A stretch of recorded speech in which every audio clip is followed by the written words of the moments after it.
तुझा रिझल्ट केव्हा लागणार आहे बे? पप्पा या महिन्यामध्ये नशी आहे. मला तर वाटते आमदार रिझल्टच नसे लागणार. भोसडीच्या बापाला चुत्या बनवतेस का बे? अगं नाही का बाबा, डेंग्यानं सांगून ठेवलं नाही आज रिझल्ट लागणार आहे म्हणून. भोसडीचा डेंग्या. अबे दोस्त होच का दुश्मन बे? बे लवकर सांग, लागला का निकाल तुझा? नाही बाबा, 1 वाजता लागणार आहे. पास होशील का नाही? कोणाला माहित. आ? होतो पास होतो.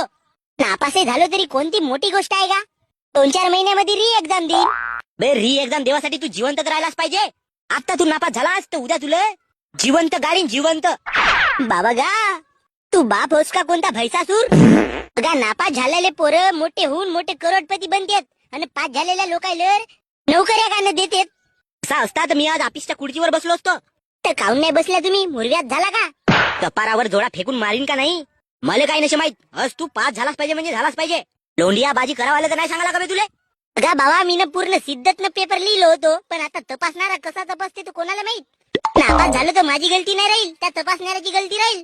तू टेन्शन नको घेऊ का नाही. ऑनलाईन एक मोठी सलाख बोलून ठेवला ना, आता तिले लोहाराकडे पाजरवाले दिला. नापास झालास तर तुझ्या ढुंगणात ते सलाख कुचक्या हो. बाबा अगं मारावाची पद्धत राहते. पाठीवर 2-3 बुक्या मारलास तर काही नाही. सलाख खूप असतो म्हणतेस तर कमी आग होईल का? आपल्या ढुंगणात कुचकून पावा ना.